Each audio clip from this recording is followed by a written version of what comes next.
two pieces of news for you all here today. One between AT&T and Dish, the other a T-Mobile 5G story. And if you appreciate these daily uploads from the SMT YouTube channel, let me know by liking this video, and then let's go ahead and hashtag daily SMT. All right, so what we're doing here today is first looking at this AT&T and Dish announcement. They now officially have an internet distribution agreement. This is dated from yesterday. I didn't really get a chance to get around to it on the podcast, but I wanted to cover it in today's video. So with this one, AT&T and Dish, with this distribution agreement, essentially is going to give Dish the ability to sell and offer AT&T home internet services. This also does include AT&T Fiber, the hypergig speed, all the different tiers and plans. And this could be for prospective, new, and existing Dish customers starting today. Here is the 1-800 number if you want to call and inquire about buying it from Dish. The quote from AT&T, we're constantly thinking of ways we can better serve and provide for our customers. Through this new arrangement with Dish, we're able to do just that by seamlessly offering our super fast broadband services to more customers across the nation. This is another step towards our goal of becoming the best broadband provider in America. Okay, this is kind of interesting. I can't really think of a situation where it matters if you're buying your service for AT&T from AT&T or buying AT&T service from Dish, because this is home internet. You would just go with AT&T, right? But it's possible you might qualify for a discount by bundling Dish with something else and also having this. So they might say, okay, well, you're a home internet customer and you also have the TV bundle. We'll give you a $10 discount or something. And that might be a difference of what you'd be paying with AT&T just for their home internet service versus if you bundle it, you could save maybe a small fraction, a few bucks. I don't know. I can't think of anything else. Otherwise, it doesn't really make any sense to go with Dish. Maybe somebody just hates AT&T and doesn't want to deal with them and doesn't trust them and billing. I mean, there's a lot of different things that have happened to people in the past. We all know. Those are really the only things I could think of as the exceptions. But I guess this is what it says. You can buy AT&T home internet from Dish now. Cool. All right. Looks like they're going to have a deep relationship moving forward. All right. So now you know. I'll put a link to this in the description for you guys. Next story. This one more along the lines of traditional wireless and what we cover here on the channel. T-Mobile has a new Spectrum landlord. Oh my goodness. One of the things that I will tell you guys, following telco now for several years and covering all the details and watching how T-Mobile has had to deal with some of this stuff, their 5G spectrum situation is messy. When they first started doing the low band 5G with 600 megahertz, they had trouble with like the TV, owners of the 600 megahertz and waiting for that to clear and getting it repacked and, getting stuff, taken care of from that angle. And now with N41, the rules, EBS, BRS, schools and entities with leases, it's just really messy for them. I was really happy when I learned that T-Mobile actually bought C-band because that stuff has no troubles or problems at all. The 3.45 gigahertz that was just auctioned, they got some of that. The 3.7 gigahertz, they got some of that.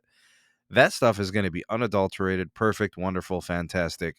This continues to be a problem. So WCO, which is an investment firm, it has some wireless chops in it. Gary Winnick wins a battle against T-Mobile here, and he has successfully won a Spectrum license.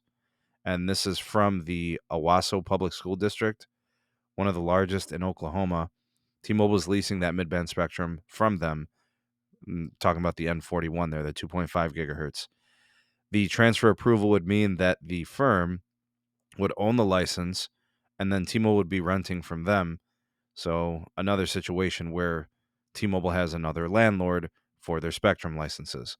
And this continues to be a problem for T-Mobile that they're continuing to deal with their fragmentation of their licenses. Whether it's schools, universities, or churches, there are places where they have trouble with ownership of the spectrum.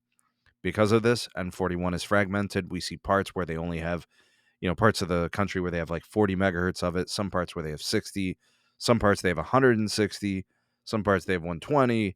It's just all over the place. And we know that it is the core of what they're doing with their 5G ultra capacity.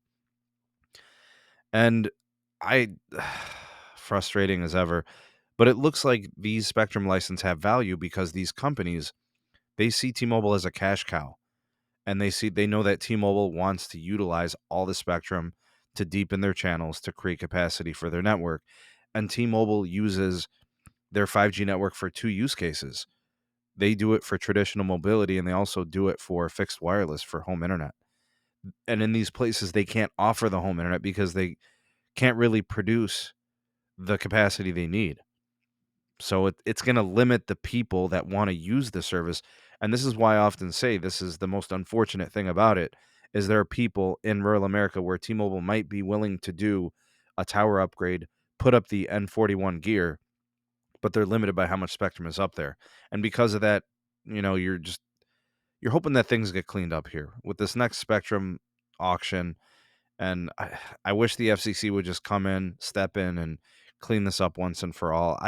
I know T-Mobile says things like, these are anti-competitive things and all that, but I mean, these were the things they signed up for. It's a pain. They knew what they were getting into when they merged and acquired Sprint. This was going to be messy. And this is what gives, in my opinion, Verizon the edge. They've got a single C-band channel, right? And they can combine two channels of it. They've got 140, 160, 180, 200 megahertz in some places, national, right? Completely national, unadulterated, no fragmentation, no bits and pieces. And then AT&T, kind of sort of the same thing. They've got 40 megahertz of 3.45 national, and then they have like 80 or 100 megahertz of the 3.7 national. That's really the best way to do it, and that's why I kind of like what those guys are doing with that spectrum. T-Mobile, it's not really their fault.